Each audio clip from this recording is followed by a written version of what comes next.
Hurry up. It's the best I can do. Can you hurry up? It's time for I'm hungry at college. Can you hurry up? I'm trying to eat Dove chocolate. And it's really good dough. It's time for I'm hungry at college. Can you hurry up? I know, that's why I'm eating. Can you hurry up? No. It's time for the new episode. So, today we're going to make a special treat. If you're in college, you probably know a lot about ramen noodles. You also probably know a lot about Velvetta cheese sauce when you make Velvetta shells and cheese. So today, we're going to make a combination of these two wonderful college delights. It's called cheese ramen. Velvetta cheese ramen. It's going to be sweet. So, first thing you got to do is get your instrument. Now, since none of the people who live with us ever wash the dishes, that means we're going to need to use dirty instruments. Now, that looks pretty dirty. Gross. Maybe we won't use that. But as you can see, this is probably from when I made Velvetta cheese last. It's for that mistake, actually. While that's taking care of business, we'll have to use this tiny pot. Oh wait, I found another pot. Alright, we have our instrument. This is the instrument right here. So what you want to do is you want to fill up this pot pretty far, because you want to be able to fit all that ramen in there. That's probably good though. About this much water.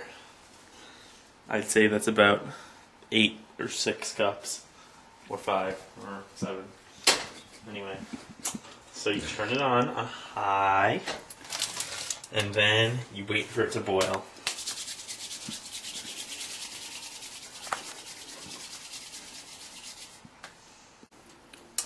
Okay, so while you're waiting, you can prepare your ingredients. Now, what you want to do is carefully, when you open ramen, you want to make sure that you get this whole thing straight before you open it, because if you don't, the ramen will spill everywhere.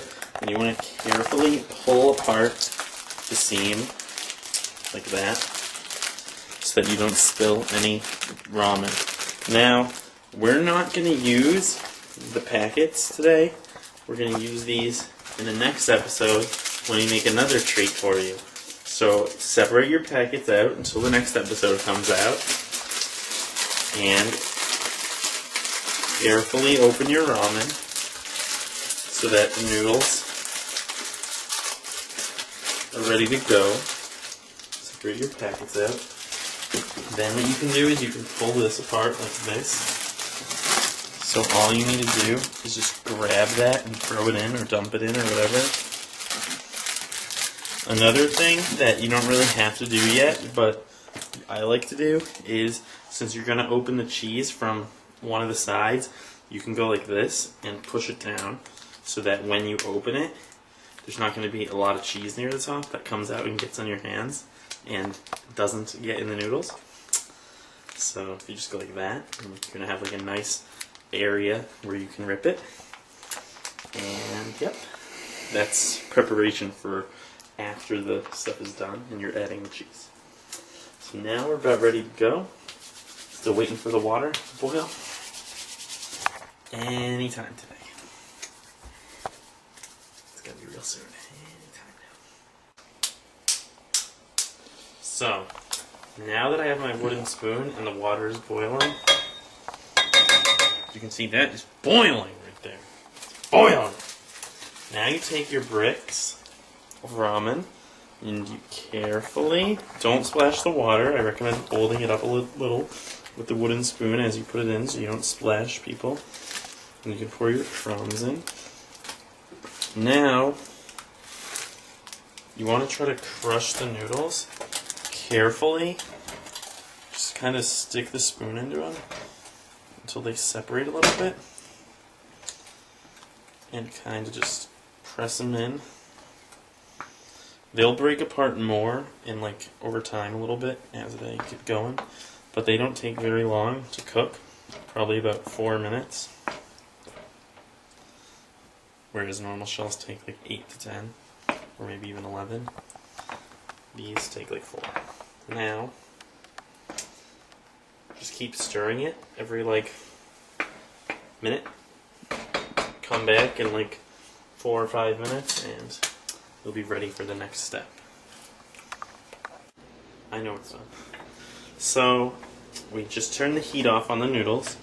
As you can see, they are looking mighty done. That's right, ramen only takes 4 minutes. So now, you want to carefully set your wooden spoon somewhere where it's not going to get dirty.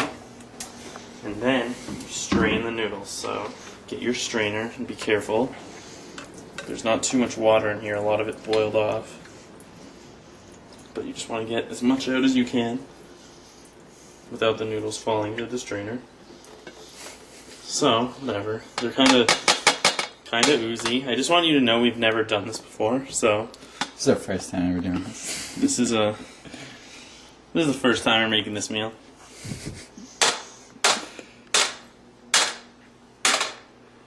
Alright. Now, I guess you can put it back on the burner. Now what you want to do is carefully, or somewhere about 1/3 of the way down, you want to attempt to rip your pack. There you go. And you've got to kind of, yeah, just like rip it, sort of. Oh man, alright, whatever, just shove all the cheese out the best you can. The real efficient way to do it would be to start at the end though. Because you want to get maximum cheesage. So you just kind of go like this and work the cheese down.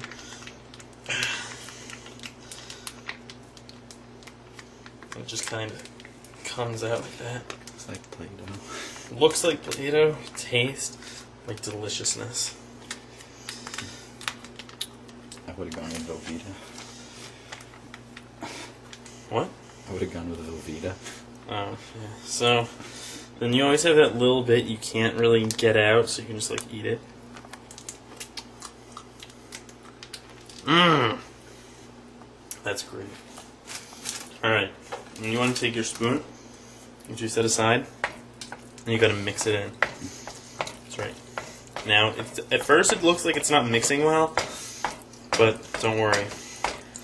The heat makes it melt, and then it mixes so nicely.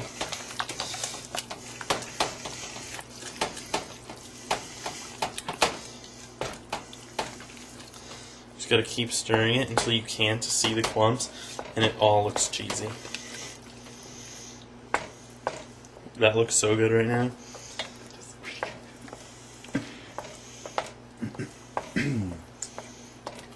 That is cheese ramen that is almost done being mixed. You can still see a few clumps like right there. Gonna get rid of that clump. Now, it's best if you do this right away when the noodles are still hot. Don't talk to people like Klaus on the phone because they'll delay the mixing. I'm not saying that that happened, but it might. Could come up. Could be a situation. Those look ready. So, this is pretty good. Maybe just a little bit more for good luck. And then, you get like a bowl or something. Because it's ramen. You know, you have to put ramen in a bowl. And then, kind of just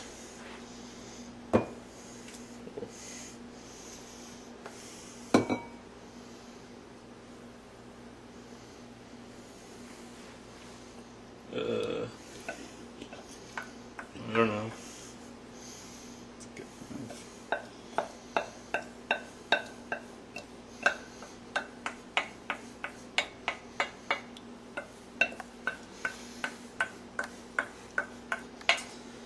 Yep.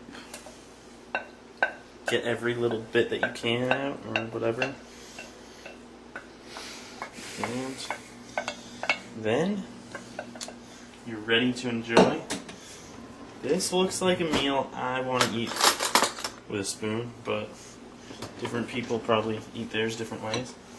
So, taste. Never trust a chef that doesn't eat his own food.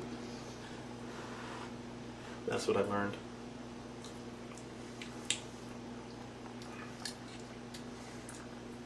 It's pretty good. It tastes oddly like ramen without the flavor, with cheese instead. It tastes just like cheese ramen. This could be a new flavor that you'll see in the stores of the future. Does it need Parmesan? It doesn't need Parmesan, but you could add it if you were crazy. Alright, are we done? This has been I'm Hungry at College Cheese Ramen Special.